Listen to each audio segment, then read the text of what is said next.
only reason I'm in a suit is because I didn't have time to grab my favorite sweater to do this in, my Mr. Rogers I was cardigan. gonna So,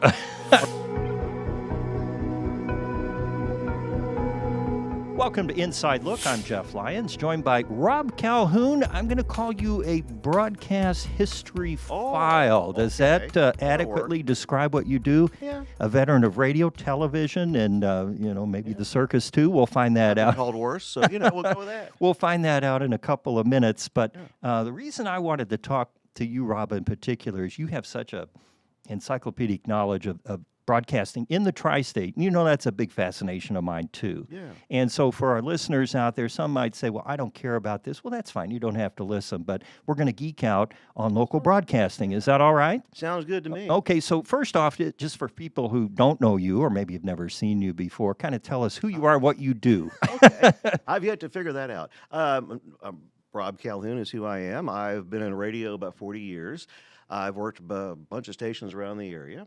Currently, I do a morning show for WNOI's classic country station. Yeah, and I wanted to talk about that a little bit because you live, I could throw a rock and hit your house from the station, and yet you're the morning man in central Illinois, in Flora, right up in Clay County. Yeah. How'd that come about? Well, it was just a chance connection that happened, and I started doing afternoons years ago, and then eventually wound up doing mornings. And been doing that for years, and I do it from home. Everything is effectively recorded a little bit ahead of time, and then I put it in the stack for being on the air. Yeah, but were you ever in that studio, or No. so? How does the radio station find a guy that'll be working in his pajamas out of his living room? Oh, well, actually in my office, but you got the jammies right. Yep. It was just a connection through the engineer Dave Hurdle, who around this area for a bunch of years, and they had just signed on this station. And they needed somebody to do afternoons, so I jumped in with that. Yep. And then when I wound up, the morning guy, a very incredible guy on the air, Kirk Wallace, passed away. I took over mornings. And I've been doing it for, since 2000. Yeah. So this wasn't even a COVID-generated remote work situation. No, it was always that way, but a couple of years before that. Yeah. And have you pretty much put this over on the listeners of Flora, or do they know you're in Evansville? They think I know. I don't really advertise it per se, Right. but when the automation system kind of crashes, you start, obviously something's up. So, And they hear Fall Festival background music, right? Because when you're down that way, you live close to Franklin Street. Oh, my gosh. So how did you get into broadcasting? What sparked the bug for you to play in the field? Just like, I guess, attachment to radio. And when I finally got to be in a radio station, this was back in 1982, I was like, this is a pretty cool thing. So I wound up first working at a station in Jenkins, Kentucky. That's where I got the bug. And then I wound up working in Lexington, where I'm from, and I worked at WVLK, which is kind of like Wiki across the road. And worked there also at WEKU in Richmond, and then wound up in Owensboro, 1991. Yeah. Radio is a very nomadic life. I've had several radio personalities on here before, Yes. and they always rattle off many call letters and formats and everything else. Is that part of the appeal to radio, or is that the nature of the beast? Kind of the nature of the beast. There are some people that get into a market. I mean, look across the way at Dennis and Diane, have been here over 20 years. And then there are some cases where it just didn't work out. You move on. Yeah, and being fired is not a badge of dishonor. It's probably just yet another notch on your belt, right? Yeah, and sometimes it's a bad firing, and other times it's like, oh, this went the way I liked it. This is something you can tell your grandkids. Yeah. So when you were working in Evansville, at some point you were at WGBF. No, I was never. You were never there. Never okay, there. but you were deeply invested in the shutting off of the AM station, right? This kind of cut you to the core. Well, being a radio person and into the history stuff, plus I remember listening to him when I came up for visits. So when it kind of clicked into it, you start kind of reading in, and then you find out that station back then was it was a launching pad for a lot of people who went on to bigger markets. And the fact that it came into town and just took over was just amazing. Yeah, and at the time, an AM station, Yes. 1280. It didn't go to FM for many years after that. A lot of AM stations seem to be just drying up and blowing away. Why is that? Listenership is down. That's the biggie. And the other thing is where these towers are located. For instance, Channel 14, the broadcast antenna is really not that big. You got to raise it up off the ground 1,000 feet. AM is based on bigger waves, so the whole tower is the antenna. So the deal with GBF and a lot of AMs is the property value goes up, or they're on property they don't own, and it's eventually we got to get that metal out of here.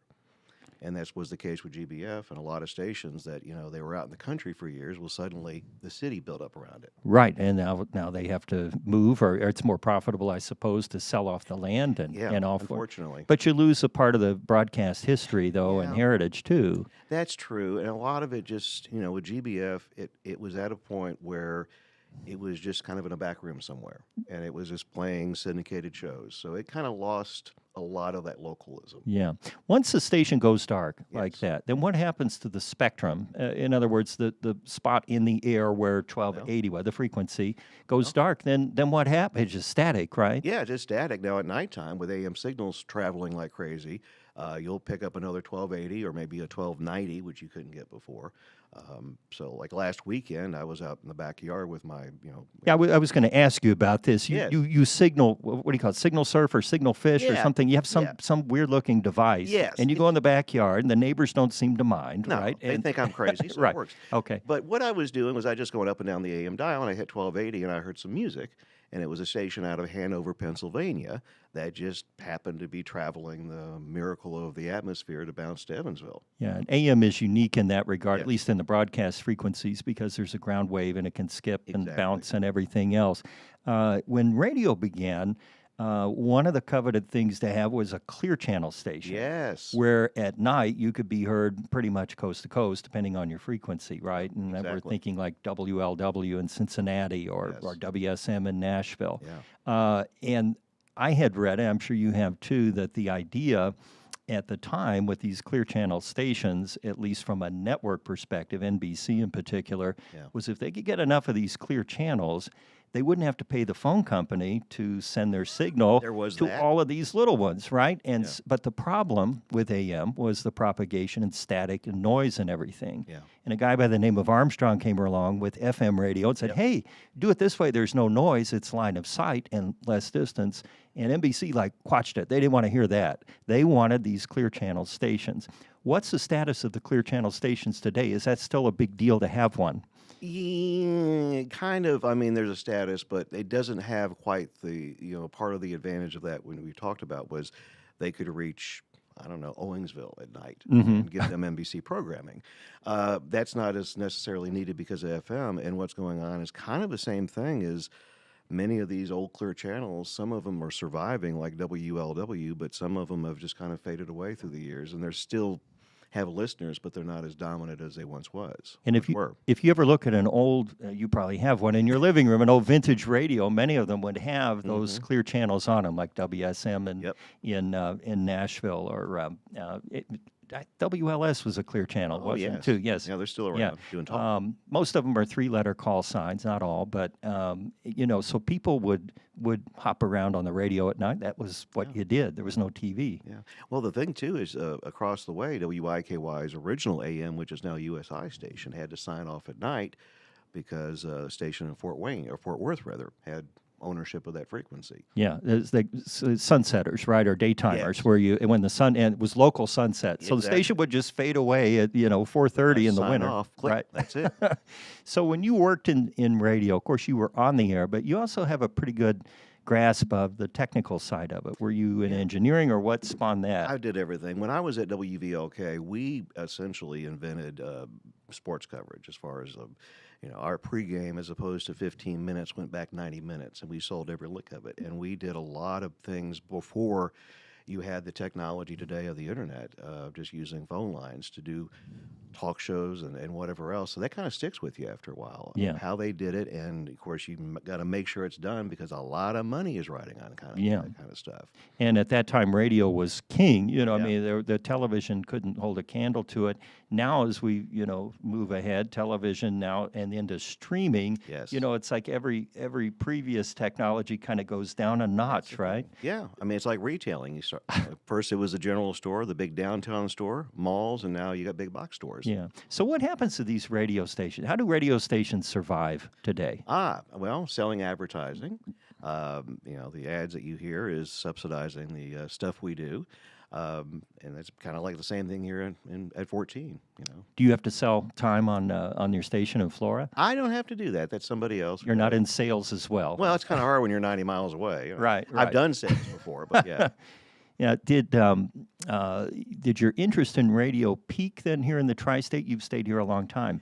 It just kind of worked out that way. I got to WVJS, and I worked there for a few years. Owensboro. Yeah. Yes. And also, we had Cable 2 News, which was the launching pad of some guy, Byron Douglas. I've heard of him. Yeah. Yeah. I think he does the weather somewhere. Somewhere, yeah. Yeah.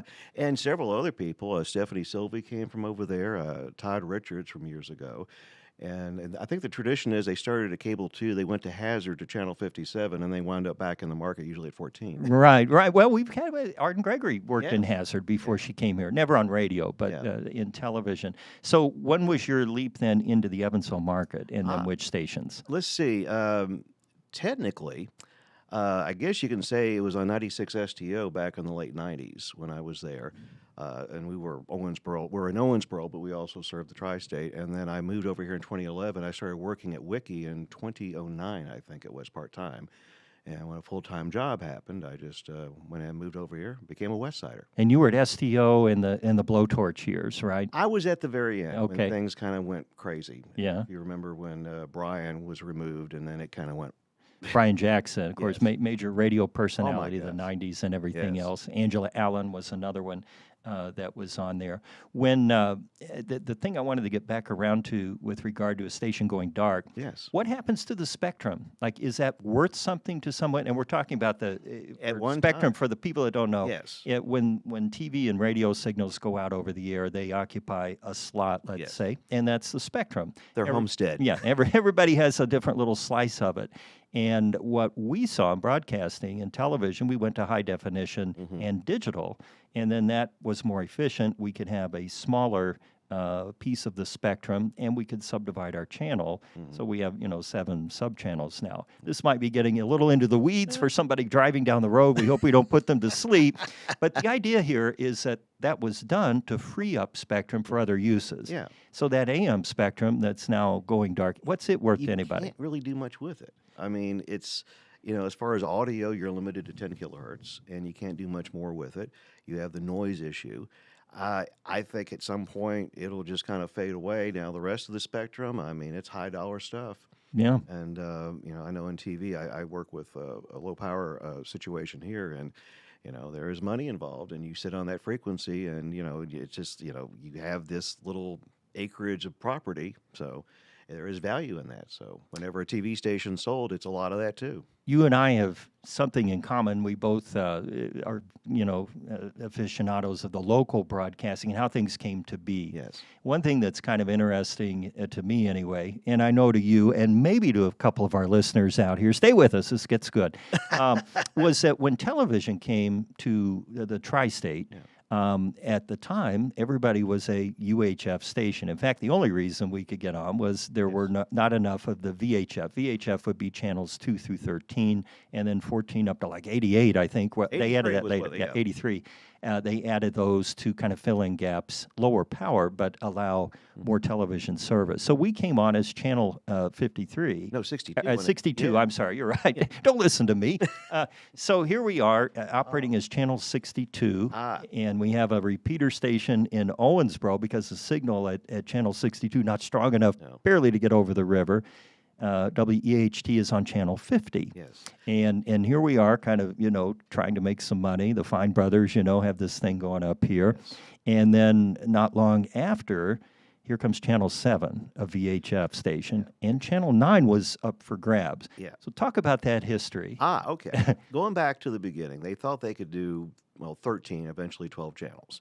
It wasn't enough. Too many people wanted TV stations. So they went back to the drawing board, and two things happened. UHF And they were the FCC at that time. FCC, Yeah, they're trying to allocate the frequency trying to fairly. make everybody happy. So they went back into it and said, okay, we're going to start UHF television. That was a great idea. The problem was it was an option for receiver manufacturers, which is tricky. The other thing was VHF. So what happened was, after the other result of that was essentially a swath from Cleveland, Ohio, through Pittsburgh, Cincinnati, all the way to this neck of the woods, moved their VHF stations. So what happened was the first thing was they realized they could put a channel 9 somewhere around Hatfield, Indiana.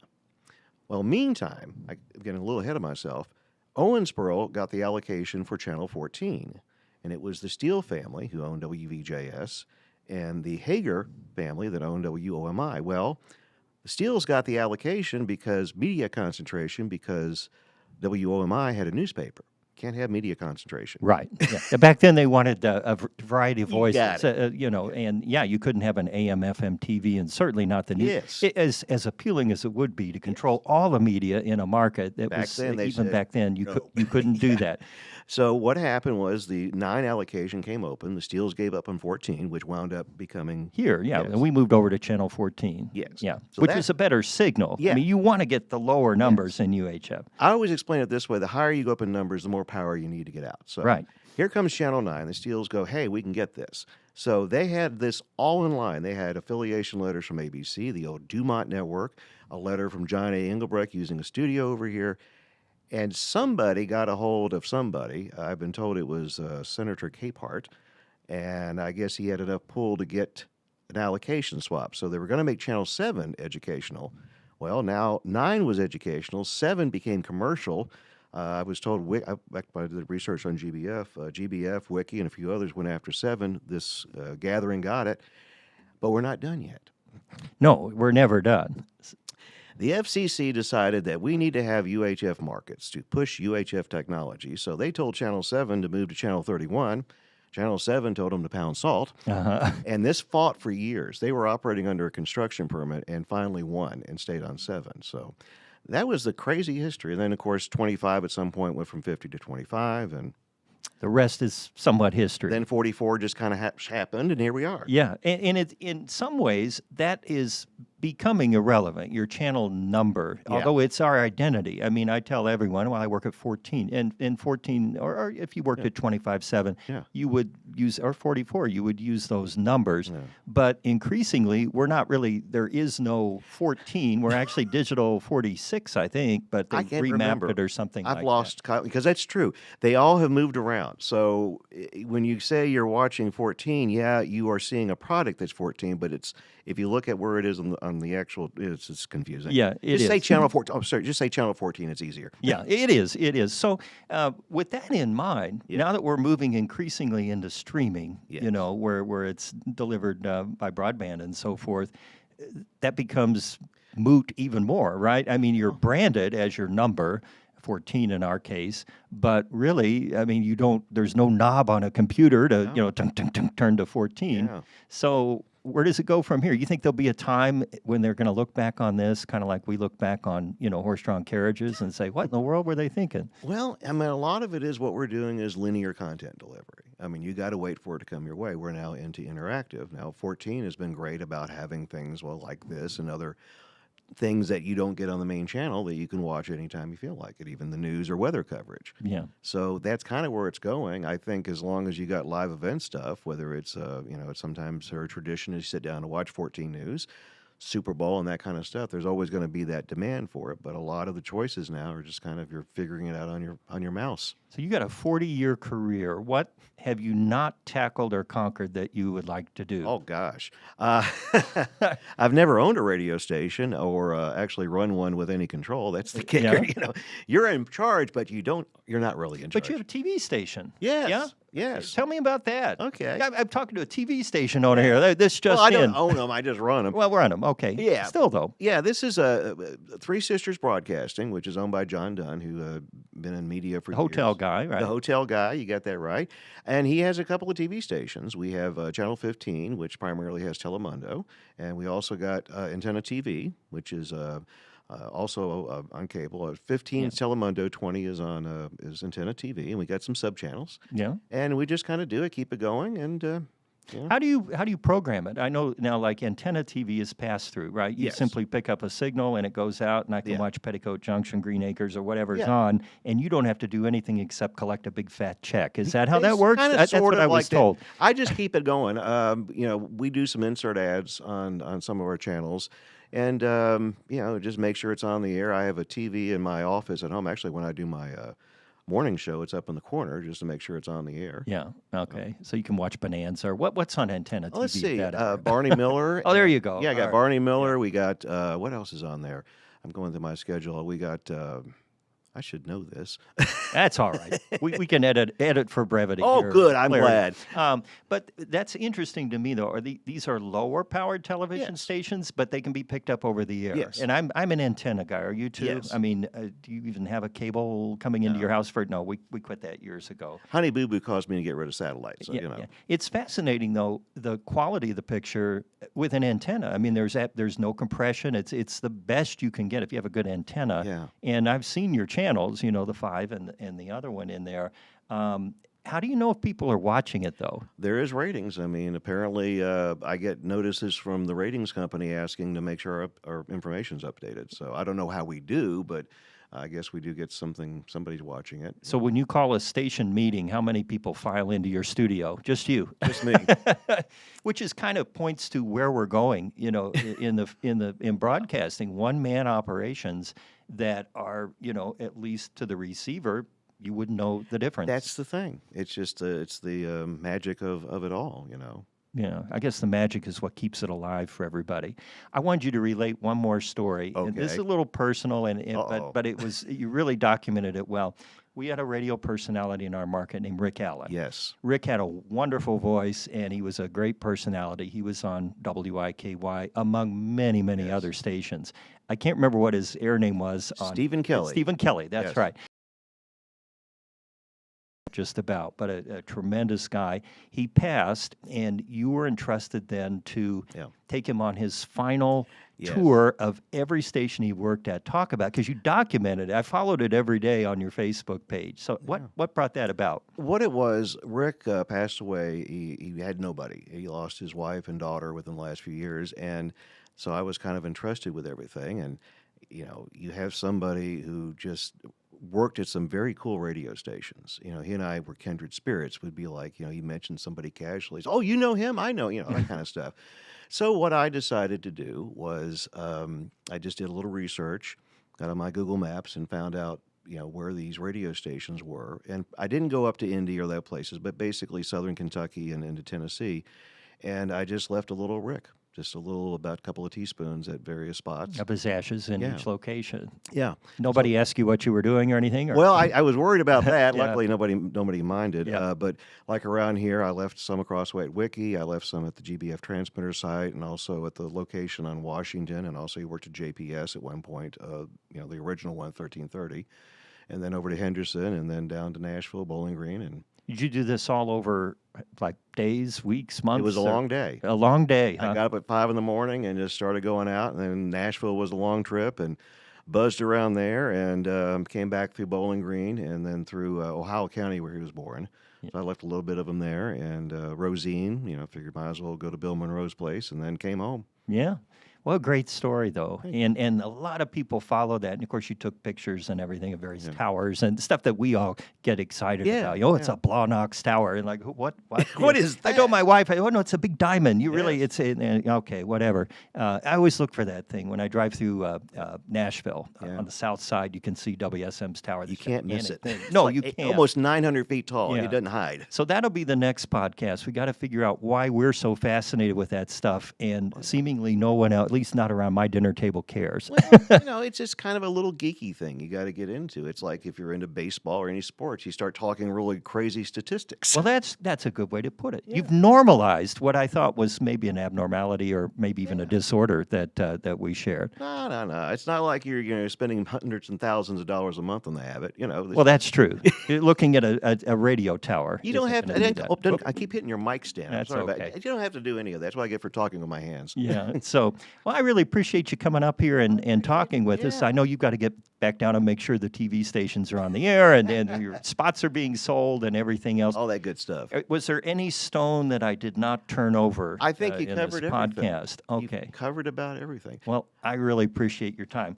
Rob Calhoun, nice to meet Radio Wizard and more. I try once in a while. That's right, here on the Inside Look podcast. You can listen wherever you get your podcasts. You can also watch on the 14 News YouTube page. And don't forget our companion podcast, What's the Trend? That's every Friday with Aaron Weeks and Casey Mason. With Rob Calhoun, I'm Jeff Lyons. Thanks for listening.